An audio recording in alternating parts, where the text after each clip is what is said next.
Le club de l'été continue en compagnie de Jeannery et c'est l'heure d'écouter votre portrait sonore, des sons qui vont vous rappeler des moments de votre vie. On écoute le premier extrait. Bonne maman, c'est moi, c'est Françoise.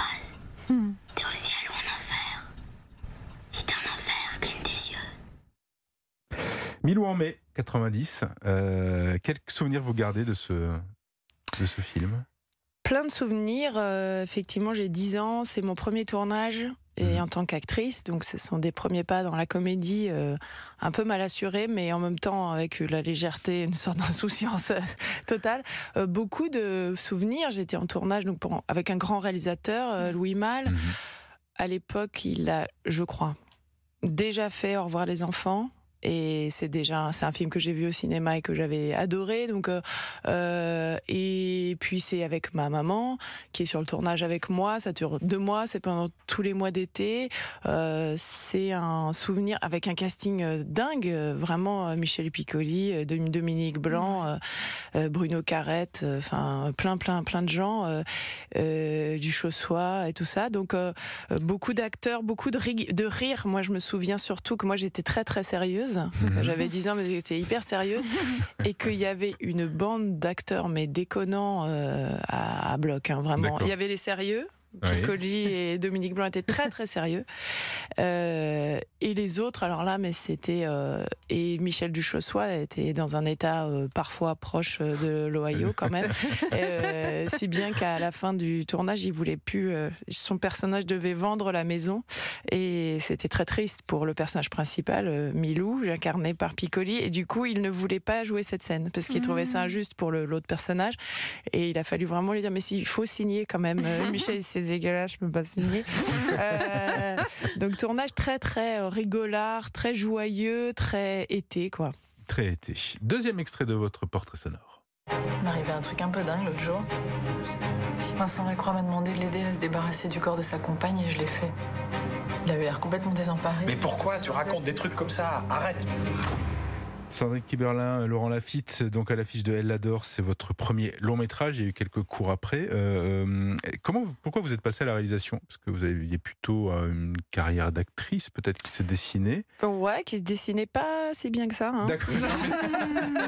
Les traits c'était pas fou. Hein. Ouais, c'était un peu flou. Non, j'étais au chômage en fait. D'accord. Donc heureusement, en sortant du Conservatoire de Paris, j'ai eu la chance de faire une grande école qui m'a fait rencontrer plein de gens et qui m'a fait aussi rencontrer le jeu et la mise en scène, parce que regarder mes camarades jouer, ça a été très très inspirant pour moi. Et du coup, j'ai développé, heureusement, en parallèle de cette carrière d'actrice que j'ai essayé de faire décoller. J'ai pas réussi, mais j'ai aussi développé un travail d'écriture, de mise en scène, et j'ai fait des mises en scène en sortant du conservatoire, et j'ai écrit, et je me suis dit qu'un film ça me plairait bien, donc j'ai essayé de faire ce film. Je me suis dit, je suis partie la fleur au fusil. Bon, je suis arrivée à le faire que 9 ans plus tard parce que c'était long à faire, mais voilà pourquoi réalisation. Et alors du coup, est-ce que Elle l'adore, c'est comme une révélation, enfin, est-ce qu'il y a un truc qui se passe? Voilà. Ah ouais, il y a un truc qui se passe. Okay. J'ai fait un court-métrage avant, j'en ai pas fait après, j'en ai fait qu'un avant, où j'avais déjà eu la sensation d'avoir un espace, de trouver ma place en fait, sur un plateau, que ma place elle était plutôt là que de l'autre côté de la caméra. Ça c'était flagrant pour moi, je me sentais bien et je me sentais mieux outillée, on va dire. Et puis Elle l'adore, ça a été très long, mais oui, en fait, comme c'était un peu la carte postale du premier long métrage qui est très dur à monter, qui est un parcours du combattant, machin, blabla, une fois qu'on y arrive, et en plus le film m'a positionné plutôt favorablement dans l'échiquier du cinéma. Les gens avaient quand même un peu remarqué le film, c'était pas un insuccès en film, en salle et tout, donc après du coup ça a beaucoup fluidifié tout. En fait, j'ai eu l'impression de passer en zone libre. Mais vraiment, hein. Oui, et que les je me suis dit, ça y est. Oui, nominé aux Oscars, il y a 2 nominations au César. Quand même donc il y a des récompenses, vous l'avez dit, notamment au Festival francophone d'Angoulême. Donc il y a quelque chose comme une petite reconnaissance, le film se voit. Et puis pour le travail avec Sandrine Kiberlin, qui remporte plusieurs prix d'interprétation avec ce rôle. Laurent Lafitte aussi était incroyable. Ouais. Donc oui. C'était une confirmation, on dit oui, c'est bien là ma place. Ouais, je me sens bien surtout. Voilà. Et les autres, ils sont d'accord. Troisième extrait. Il est fort, absolument inaccessible. profondément cérébral. Sa passion, c'est de te mettre dans un bain et de te poser des questions du genre. T'as peur de quoi, toi?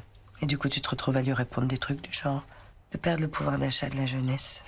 Camille Cotin dans la série télé Mouche que vous avez réalisée, adaptation de la série britannique Fleabag, excellente série également. Ça aussi, la série, c'est pareil, c'est un même plaisir que le cinéma ou c'est très différent? C'est pas très différent, non, faut pas rigoler, mais c'est dur parce qu'il y a beaucoup de contraintes de temps, voilà, donc d'argent et donc de temps, parce que c'est toujours lié. Et dans la vie, mais beaucoup au cinéma et dans l'audiovisuel. Donc contraignant, mais Mouche, c'est vraiment un souvenir. J'avais fait aussi 2 épisodes de 10% entre Elle l'adore et Pupi. Là, c'est Mouche. On a tellement rigolé, c'était tellement agréable à faire ce truc. C'est la première fois que moi je faisais de la comédie. Je pense que je suis pas trop capable de l'écrire moi-même, mais là faire l'adaptation de Fleabag, qui est une série brillantissime, c'était très amusant.